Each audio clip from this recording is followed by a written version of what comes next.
Happy Thursday, ladies and gents. I hope you're having a splendid morning and that you're ready to take on the world and the day. In studio today, we have Onyango Otieno, and we're talking about mental health and specifically PTSD, which, if you're not aware of, it is post-traumatic stress disorder. It's not something that a lot of people understand, and actually, for the most part, people assume that it has to do mostly with war veterans. And you think, well, I've not been to war, so it's not my problem, right? You probably think that or assume that of PTSD, but the actual truth is it can affect anyone. Onyango didn't go to war. You haven't been to war? No, no. But he did go through a traumatic event as a child, and that's one of the ways that you can be a victim of or suffer from PTSD. Very quickly, I just also want to share a quick fact with you, and that is, during early war periods, post-traumatic stress disorder was referred to by many names such as shell shock, exhaustion, and battle fatigue. Throughout history, there have been accounts of soldiers fleeing the battlefield, having emotional breakdowns, and suffering the symptoms of post-traumatic stress disorder. In 1678, Swiss military physicians were among the first to identify and group behaviors of PTSD, although it actually wasn't called this at the time. But once again, it can affect anyone. And just to give you a better understanding of that, we have Dr. Nancy Nyaga, who shared a quick clip of what PTSD is and who it can affect. Take a look. It's post-traumatic stress disorder.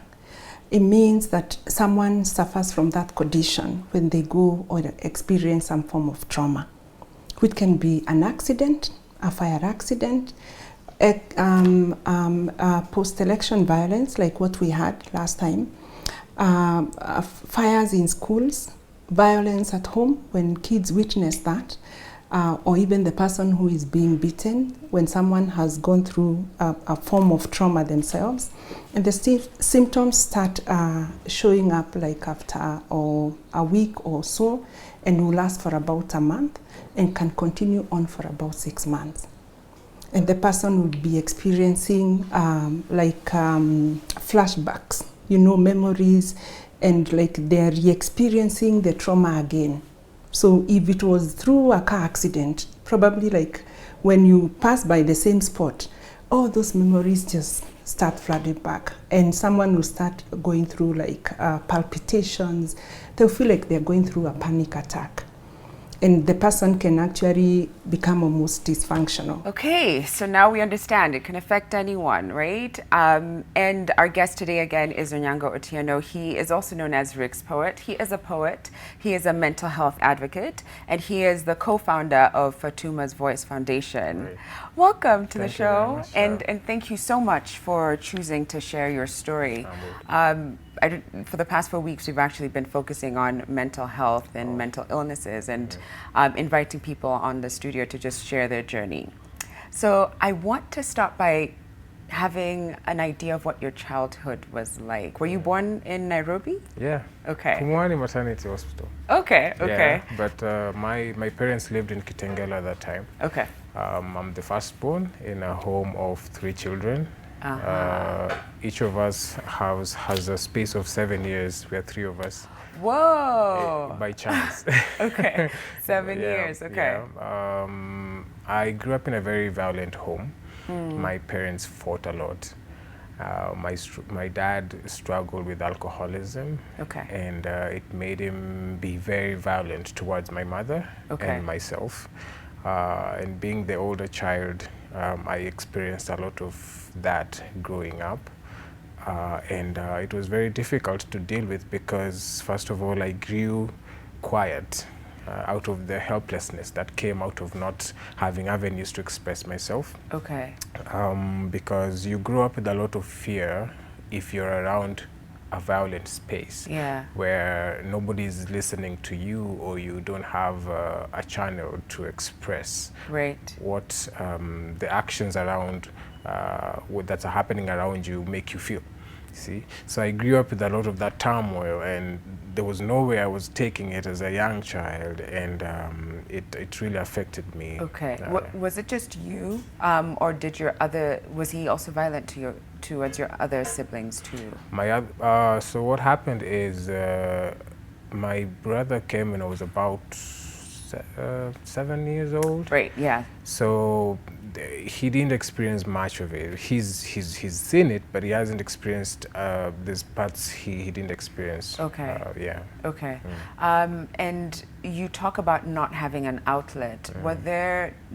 Is it that you didn't have grown-ups next to you or friends next to you that you felt comfortable to share with, or did they just not even allow you to, or not engage with you? It's the disconnection. Okay. There was a lot of disconnection, and from where I come from, my uncles and even how my dad grew up, he also equally grew up in a very violent space. So for them, that was almost normal. People fighting, especially husbands beating up their wives, and fathers beating up their children was a thing, because that's how they understood discipline. That's how they maybe even probably understood love. Yeah. See, but they didn't even know how it also affected them. Because for me to start understanding how this pain affected me, I had to start understanding, where does it really come from? Why did dad become this violent? Where is it coming from? And I discovered that it also came from grandpa, right? This is how they were brought up. Yeah. And following father, grandpa was also suffering from PTSD, because he went to war in the Second World War, right? And he used to hurl things at people. He had outbursts and everything, and they didn't know how to interpret that. Right. You see, so for me to understand where this was coming from, I had to dig deep into, my family lineage to understand why I should stop this, and how it came about, and like which ways can I use to probably understand it better. Right, I hear you. And understanding that there was a history to it. How were you in school? Were you interested in school, sports? So now I had to, my first coping mechanism was to get into sports. Okay. Like deeply into sports. And I excelled very well in football. Football? Yes. Okay. And I was very good in languages as well. Yeah. But my primary school was generally okay, but we moved a lot. My parents were teachers, so dad moved a lot, and it also affected me because I couldn't keep friends. I went to about 7 primary schools. Wow. Yeah. Wow. Yeah, so by the time I was doing my class 8, thankfully, the school I did my class 8 was, I stayed there for about 3 years, so I had some friends. I stabilized. Okay. Then after that, I went to about 3 high schools. Still, again, because your parents were No, moving? this one now, my adolescence was coming out. Now the PTSD is starting to show, because my Form 1, I went to a school I didn't like. I felt abandoned. The violence was still happening at home. Nobody was talking to me. You're in a new environment. You can't trust the environment, and then I got expelled, because now I started picking up habits that were unhealthy. I started stealing things, being a loner, and all this kind of stuff. And going back to school, my second school, I didn't stay there for long because it wasn't very good for me. So dad looked for another high school, which now I start for my KCAC. Okay. Yeah. And at any point, did you understand what was happening? Because I know with PTSD, it's not that the traumatic event happens and automatically then you start to experience that anxiety and the symptoms of PTSD. It usually takes months, if not years, for it to develop. So did you at the time in high school, did you start to think, this isn't right, my outbursts or me reacting, there's something that's happening? Not at all. So at which point did you start to think that maybe this is deeper? I came to understand that I've been through post-traumatic stress disorder early this year. This is 15 years later. Oh my goodness. Okay. That's the first time I even came across that term. I didn't know it existed. And it's because now my emotions I've been through depression a couple of times. And it happened again early 2017, and it was really not very good for me. That's when I decided I really want to understand this thing, because if I don't take care of it, it could take me down, And it's also because I had suicidal thoughts when I was 16. Okay. And that time things were really bad for me. This the same period I'd been expelled from school. You feel very abandoned. There's a lot of negative vibe. Things you're being told, you're a disgrace, you don't amount to anything. All these kind of things that break children. Yeah. And then they're not neutralized by anything else. So you're just left to survive on your own. And you know, expected to just pick up because you're supposed to be a good child, and you know, people in school are supposed to be disciplined and all this. And you know, when people don't understand that if you're not okay at home, then school won't work. If you're not okay at school, then you know, things, you get affected. It translates. Yeah. And I heard something the other day that really resonated with me, and that is whenever you find a child who is acting out, whether it's in primary school or high school, usually what will happen is you'll find adults saying, gosh, what's wrong with this kid? What's wrong with this child? But the question you should be asking really is, what happened to this child? So that you understand and unpack, because really what they're doing, there's something at their core that's upsetting them. Yeah, and they don't know how to express it. And they don't know how to express it. Yeah. So I can hear as a student in high school specifically, for you, your acting out was, or your rebellion was around not wanting to be in the high school and to just like, meh, I'm not really into it. I think at some point you even left school and went to Mombasa, I believe. Yeah. But as an adult, I also want to understand, how did the symptoms of PTSD show up? It's many. For me, first of all, I had a lot of trust issues. Okay. Because I was hurt by people whom I expected to protect me. And that means you want to protect yourself first. Yes. Right? And so if you have situations where you think somebody's going to hurt you, then you protect yourself, you lay back. And that also it proliferates how much you keep quiet, because you just want peace, you know, and it affects how you communicate. It affects your relationships. Right. It affects your work. It affects a lot of things, even your career decisions, because now you're not sure if you're gonna do well in something because of the things you've been told about yourself. You know, it correlates, and it takes long because it's a system that's been patterned in your mind. Yeah. So breaking that takes a lot of energy and effort. Through this 15-year period, were there moments where life seemed normal? Yeah, a lot actually. Okay. I had there were moments where, especially when I was in school and I was among people, and I excelled in school. I got into journalism club, I excelled in writing and all these things. Right. So especially the writing really helped me cope, because there was nowhere else I could explain how I really feel. And so that was my beginning of just getting to even be known for something I was talented at. You know? And people just appreciating that, oh, you're actually good at this. I want you to write me a letter for my girlfriend, or what? No. I used to get paid for that. Hey, you're exposed. Come on. So all those sweet nothings you used to get in high school, sometimes it wasn't for the Onyango. boys. Or writing a speech for the head boy, or those kind of things. I hear you. Yeah. So just feeling that I can be useful around the environments I was in did me a lot of good. Okay. Yeah, a sense of purpose. Yeah. I hear you. We have to take a quick break. When we come back, we're going to go back into the effects of PTSD. We'll be back in a moment. Welcome back. If you're just joining us, we've been talking to Onyango Otieno, who's a poet and an advocate of mental health, and someone who's also gone through really traumatic childhood events that later came out as PTSD in his adult life, which you were saying earlier, actually, that you were only diagnosed this year. So all throughout, did you understand what was happening? And I know you talked about depression, going through depression. Did you even, at that time, was there a diagnosis, or did you just assume that this feels like depression? Maybe it is what I'm going through. What helped me is I have a lot of psychiatric friends and people who do therapy. Yeah. And by that time, because I talked to people and I have a lot of social support around me, I could tell I'm not okay. Yeah.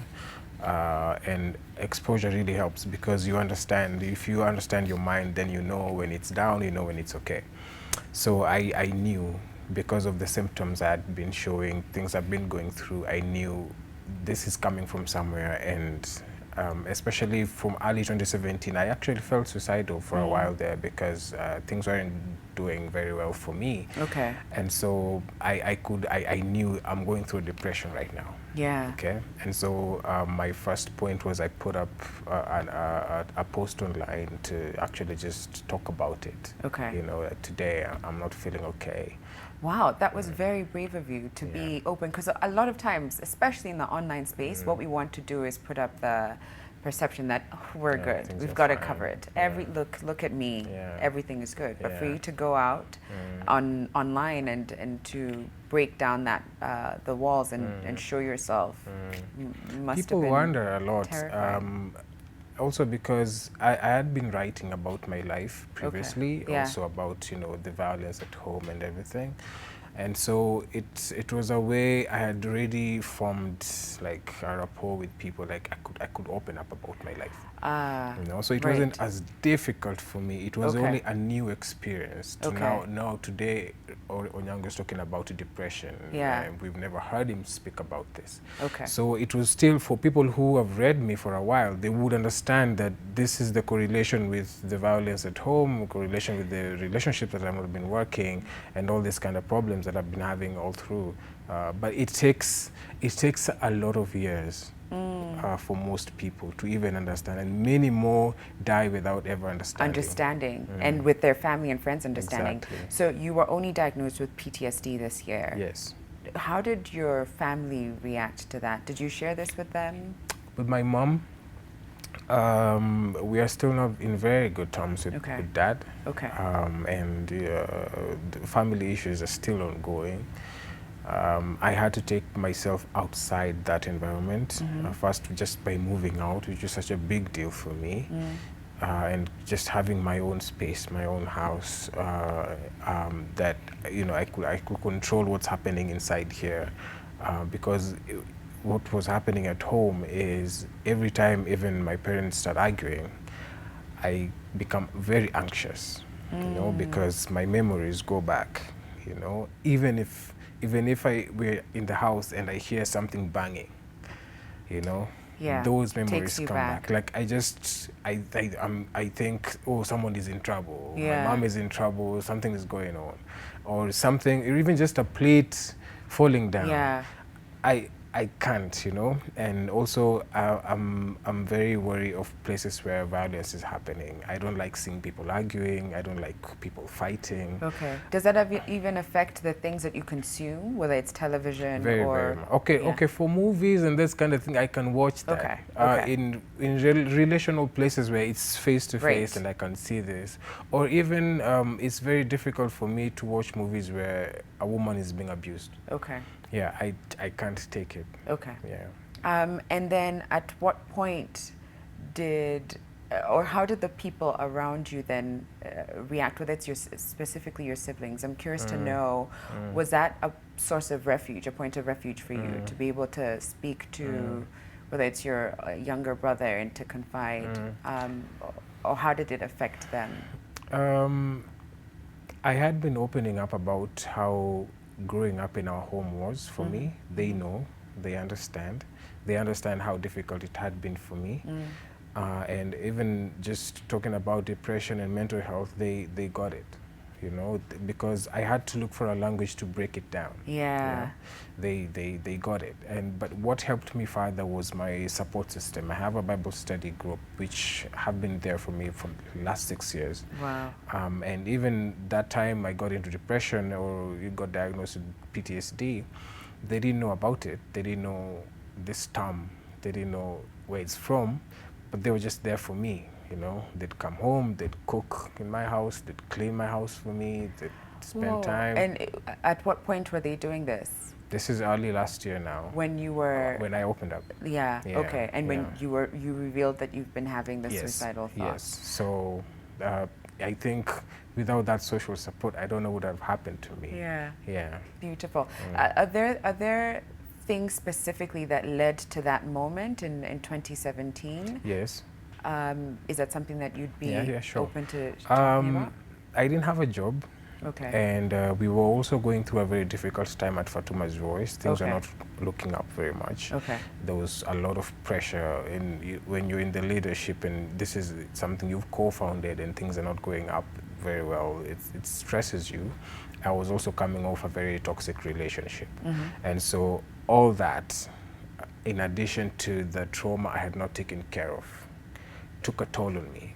And it was also like my body was telling me there are things you have to take care of that you've been holding back and holding back. Yeah. And so I realized, because it got to a point where I remember this day when I went home and I took a shower for about 2 hours, thinking to myself, what am I going to do with myself after I get out of, because I don't have no will to live. You know? And that time you don't think of calling anybody. You're just with yourself in your house, and that time your house feels like a huge bungalow. You don't even know, and it's full of darkness and negative energy, you know. And again, the writing is the one thing that helped me out, because I just gathered up the little courage I had to just write, and my life changed completely. Yeah. Because from then, people reached out, my friends came. And I think my mother had some form of intelligence to just know I've been with trauma for a long time. Yeah. And even when she heard about it, it wasn't news to her, because she understood these are things I've been through, and she understands how they've affected her child, you know. And so it even gave me more courage to start talking about mental health. I just took it up upon myself, because the kind of feedback I got when I opened up that time made me realize this is something people are going through, and they're just quiet. We are just quiet. Why? Because of the stigma, because of the lack of language to express this, because of fears that are normal because we're human beings. And I said, okay, I'm a man, and I want to change that. Right. And especially the idea of men having emotions and feelings. It's often, there's a very skewed perspective on how a man should act and move through society. So for you to be championing that actually men also too have mental health issues, and we need to take time and have conversations, it's amazing. Now, what are some of the myths that you've encountered around PTSD that you would like to just be like, listen here, that is not what this is, that's not the case, or even mental health in general? Because I'm sure in your journey you've shared your story with someone, and they've just maybe reacted in a way that you thought, no, that's not what this is. So what are some of those things that you've encountered? Well, sometimes people just tell you that you need to grow up, because it's just a phase you're going through. All of us go through hard times, so just get on with it. Sometimes it's men shouldn't cry, you know, you're being like a girl, you know, like you don't have to tell us about your emotions, it doesn't help. Just be hard, you're gonna get through this as a man, you know. Those are like the major ones I've heard. And for me, it's because I understand the social construct, and you know, the patriarchy, the way we've grown up, just understanding, oh, men are powerful, they're muscular, they're very strong, they shouldn't feel pain, they hide everything in. I had to educate myself on that, on the backlash and how things would happen for me if people got back to me like this. So psychologically, I was ready for that. Because it had been already happening to me when I wrote about myself earlier. So dealing with it wasn't as difficult, and so it didn't affect me much. For people So it's just you know your truth. You will eventually, the others will learn as they go along. Because you know what happens is, by the time someone is opening up about their pain on a public space, so many things are on the line about their lives. So many things. By that time, if you decide to put this person down, it you know, it doesn't go anywhere anymore because they're already like, I decided to do this. Exactly, yeah? exactly. And what gives me more courage and strength is that so many people get back to me saying, you spoke for me here. I hear you. In fact, it takes me back to a show that we aired a couple weeks ago with Sam McKenzie, who's a lady who's suffered from clinical depression. And she said that's one of the things that made her sharing her story feel like the right decision because of the number of comments she got back. But I remember she also took us through what depression for her felt like. And that for her it was like not being able to get out of bed, not being able to shower. She ended up even losing jobs because of it, and it really it swallowed her, right? And I want to understand, what did that look like for you specifically, and especially as an adult? How did it translate, whether, you know, the anxiety or PTSD or even depression? Can you take us through those days or those moments in your life and how you were able to, how that looked like for you? Okay. Yeah. Now, the first ever time I was very much away from home was when I finished my Form 4 and I went to study A-levels in Uganda. Okay. So I had that sense of freedom after a very long time because I finally had an opportunity to go to a place where I didn't have to see my dad. Okay. And somebody asking you where you are, or what time are you coming back home, or, you know, who are you with, and those kind of questions. I had an opportunity for the first time to be in a space where I can spend a whole year making my own decisions about things I'm doing, people I'm hanging out with, and everything. And so, because I still didn't know how to handle that freedom, out of a lot of the pain I had as a young guy, I was about, what, 20 years old. Okay. I got addicted to sex. Yeah, so for me, because I can't stand alcohol because alcoholism has been my point of pain. Yeah. I couldn't go to drugs because I fear drugs. I didn't think of sex as a drug. Right. I didn't think of it as something that could hurt me, you know. And so you get to a lot of casual relationships. You misuse your body, thinking you're okay, thinking you're free, thinking, oh, I'm just getting to understand myself.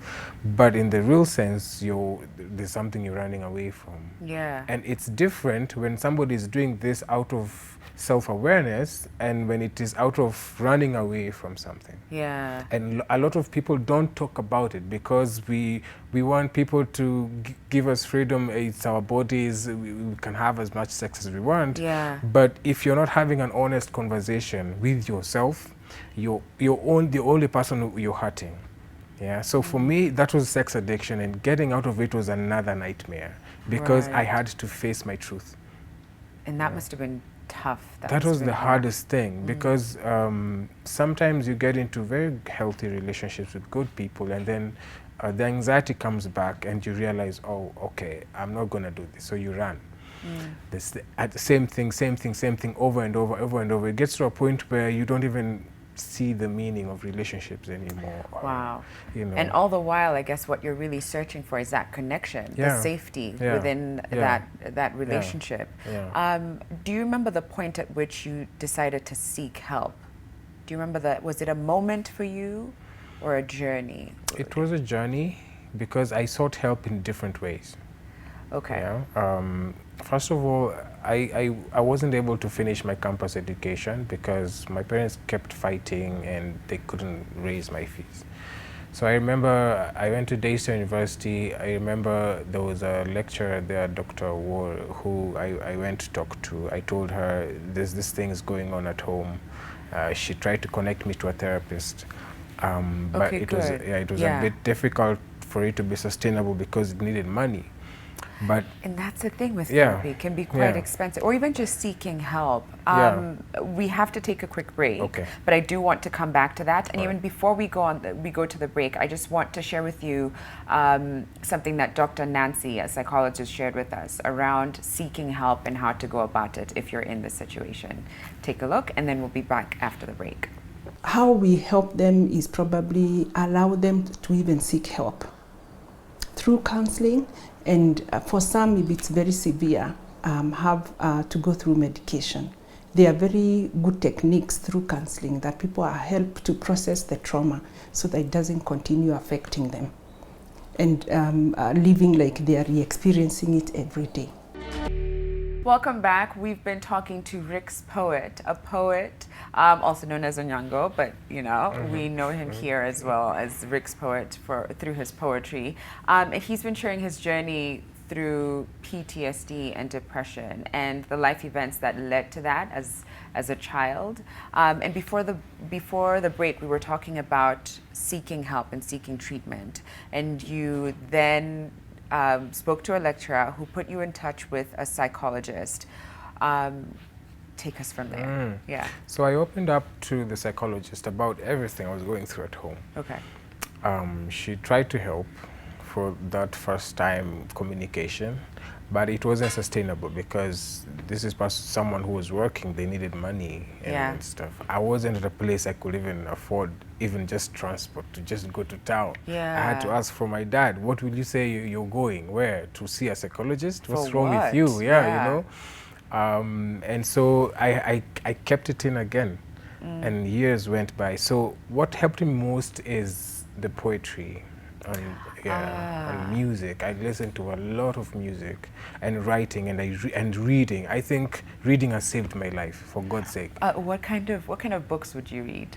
The stuff that I love reading about autobiographies and history and just reading about people's lives and how they coped with problems. I think that really helped me understand that first of all, I wasn't alone. And these are situations I could overcome because people who came before me overcame. Yeah. You know, it was just really interesting to see that I wasn't alone, which was such a big deal. Most people, depression makes you think that you're alone. Right. It contracts your mind to think that you're the smallest thing that exists on earth. Yeah, and that it's just your problem and there's no one else who would understand or come to your aid. So just interacting with information about other people's lives and problems and reading stories really gave me a good foundation to want to fight more. And I think my biggest strength has also been my mom, because she's equally been through a lot of that hell. And I don't know how she overcome. I just don't know. For her, I saw how she has very, very equally, you know, like those women friends who are just, you know, and Support they come system. home and the chamas and what you just see them cooking and laughing and everything. Yeah. That was it mostly for her. And I had to look for mine. And it doesn't exist much for men, you know. Right. Yeah. A lot of us, when we meet, it's just, you know, we are talking about women and sex and football and business and all that. We're not talking about our emotions. Yeah, you see. That's such a good point. And I even want to take you back to your childhood where you felt like you didn't really have an outlet and no one around you was really asking what's going on. Right. How do you wish grown-ups would have reacted or engaged with you? And I ask this because maybe there's someone watching right now who could be in the vicinity of a troubled youth or someone who's going through a lot in their lives and they just don't know how to interact with them or how to be there for them. So how do you wish the grown-ups around you would have I'm going to put it in a story again. Okay. I had run away from home early 2008, the last time I ran away from home. And I remember I went to my uncle's place and now we had to have a family meeting that time. And I remember even when we were going back home, my parents were still fighting. And so this uncle of mine took me to a very quiet place and asked me genuinely what's going on, just genuinely. And I just poured everything out. And I was crying, I was wailing because finally somebody had just reached out to just listen, you know, to just listen and not say a word. He just let me be. And I cried it all out, you know. And I'd wish that grown-ups or adults would just put their bigness behind. Right. You know, and just look at children as fellow human beings. as people who are very emotional as they are, you know, and just talk to them as friends, you know. I wanted friends in my mom or in my dad. I wanted a friend. I didn't want somebody, I didn't want the constitution. Right, or judgment. Or judgment. Or condemnation. Oh yeah, if you this have to do this and this and that and that, pointing fingers, blah, blah, blah. Yeah. And I would, you know, children understand when they do wrong things. They do. You know, I'd get it. If you tell me this way and that way, I'd get it. But what are you also doing to help me grow up in a conducive environment for my own levity as a human being? Because we like to imagine we are growing up kids to be who they're going to be in future, forgetting that they are actually people where they are. Yes. They are people where they are. They need protection. They need being listened to. They need a guidance that's going to make them feel that they're also free to make decisions. I felt like I was never included in any decision making about things that involved me. Yeah. And so people just feel left out, and it grows up to a social fabric in that in church, elders just make decisions for congregations. In parliament, people just make decisions for the country without even consulting the people themselves. It goes up to the leadership. And so that hurts everybody. Yeah. You know? So I like what you just said. Stop, take a moment, and consider the children to be human beings, emotional beings, physical beings, as they are, and to listen. And actually, some of the misconceptions around PTSD or even mental health is that time will heal. You just need to move on. You're too young to even have real emotions anyway. And there's just so many misconceptions around this. And actually, Dr. Nancy debunked a couple of them in this quick clip. So take a look to see what she had to share. What the society needs to understand is, number one, we need to stop telling people to move on. It happened 3 months ago. It happens to any of us. Let's understand what is happening with them so that we can be able to support them. When people are going through these symptoms, most of them will probably start coping with negative coping mechanisms, like drinking alcohol, because they are also probably not even being able to sleep. Avoiding places that are almost similar or remind them of how the trauma happened. Like, remember Westgate? There are many people who cannot go to Westgate today because of what happened. Or they have memories of either how they observed their loved ones, or they were there themselves. And especially if they've not dealt with that trauma. Yeah, so that's Dr. Nancy having a quick couple of words on why we need to just stop telling people to just move on. Because this isn't, if you had a broken arm, you wouldn't just be like, just move on. So stop with the judging and the condemnation. I now want to hear from you, Onyango. How far in the healing process would you say you are? Do you feel like you're absolutely fine, or is Not yet. Okay. Sometimes these things take a lifetime. It's how you manage it, once you've been through it, it happens differently with people. Okay. For me, I'm in the phase of learning more about it, because mental health is so broad. So vast. That's true. I mean, we thought we could cover a lot in the 4 weeks. Right. We've been doing this for 4 weeks. It looks like we need 4 years to really unpack. It's a lot, and different people go through different aspects of mental health disorders. Differently, okay? And how they react to them is different. And so we still need to educate ourselves on as much possible as we can, so that we could understand where can we get help, how can we get help, how can we break down information for people to understand this is actually going on. And so for me, I'm being probably more aware of how my childhood trauma is still affecting me now, and creating relationships around me that are going to be healthy for me, for my healing process. I definitely know, for example, if we had faced each other in our home, it would help me a great deal. But you see, things are still a bit difficult. So there's a part of healing that you may feel it depends on the other side. Yeah. You know, and so you just take care of yourself, like the part you can control. And because I know, like, my dad also needs a lot of therapy. Yeah. My mom needs a lot of therapy. And a lot of healing too. And healing, yeah. Maybe your dad more than anyone Right. needs to really get that kind of help and so love. It had to take me to understand the history first, which takes a lot. There's so much time you have to spend doing that. Yeah. People don't tell you information. You have to go seek this uncle, talk to this person. And for me, it was a journey that helped me understand that, first of all, I read a quote by a poet in 1832, some guy called Samuel Taylor. He said that a great mind is androgynous. Now, the word androgynous contains both aspects of male and female, you know, and that has enabled me understand it's not wrong for me to show emotion as a man.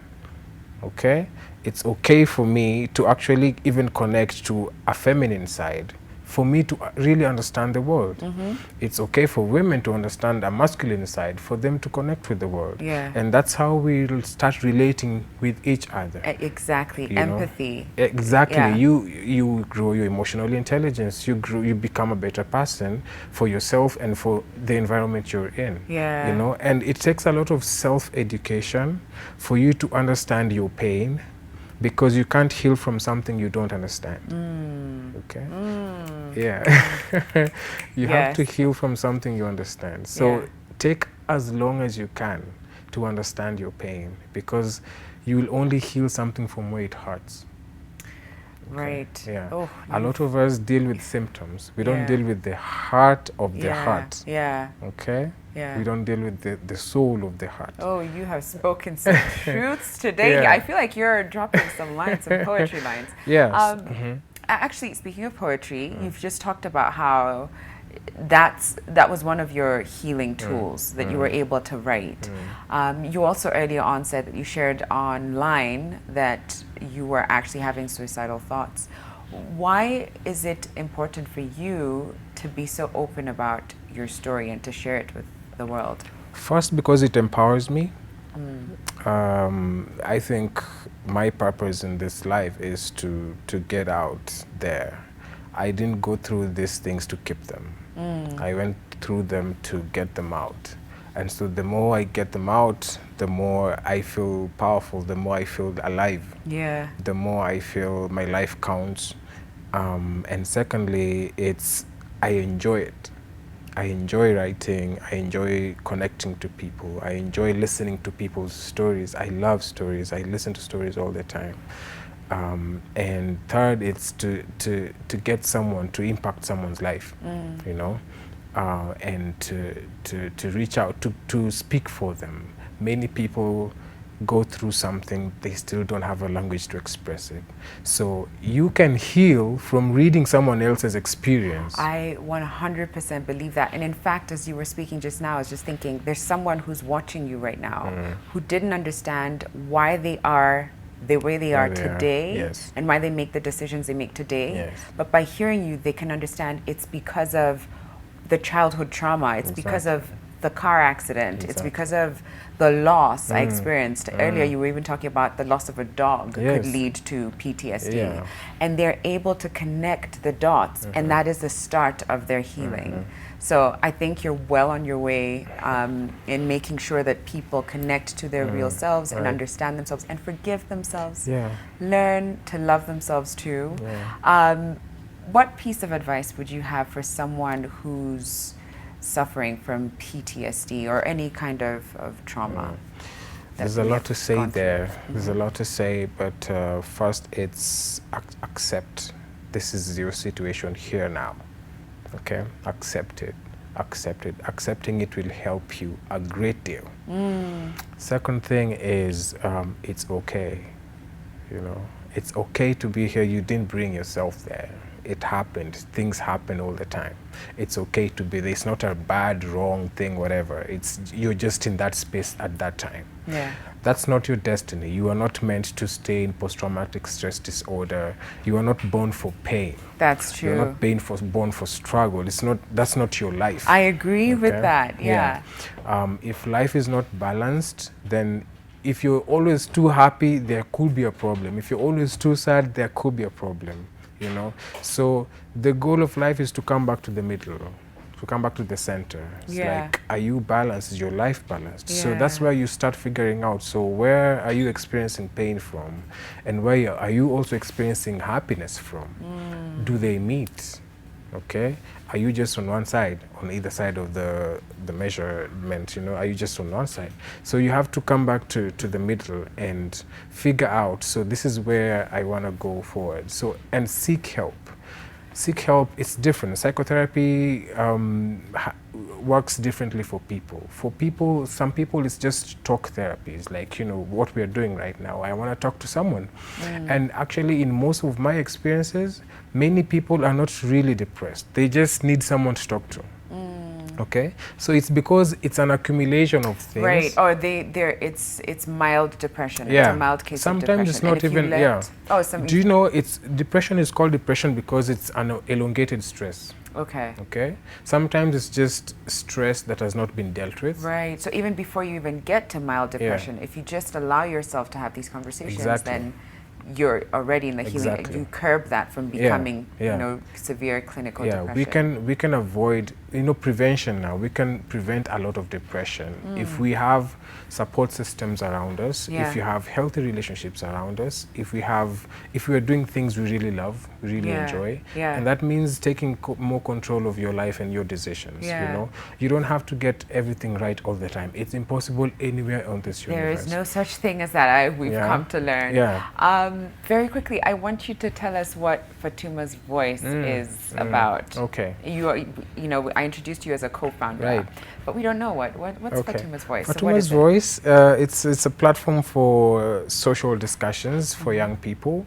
Of course, we use poetry and art and music for these kind of conversations. Now, we generally do what we're doing here with more people. Oh, I love that. That you're having the conversations and that you're allowing others to find that safe space within the foundation. Yes. Good luck with that. Thank you very much. And thank you so much for sharing your story and your journey.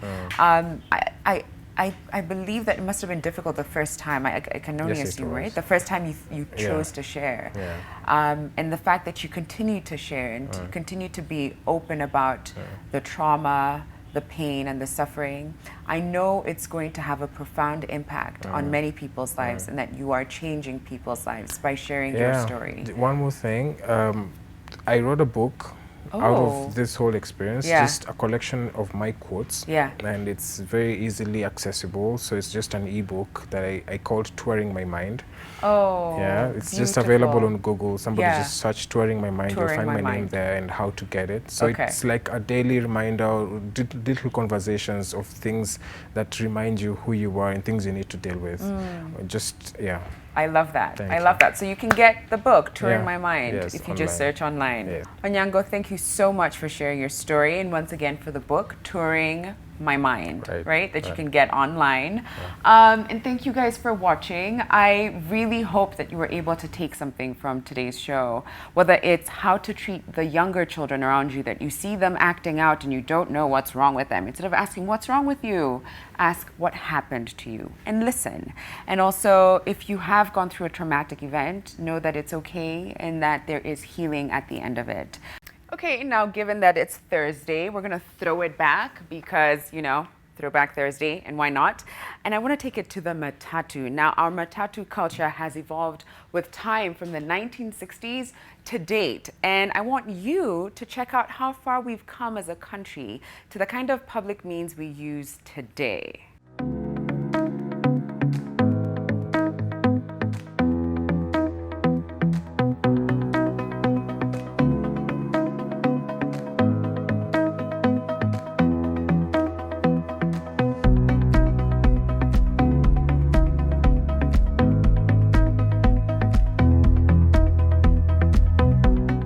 crazy difference, right? It's intense, just how far we've come.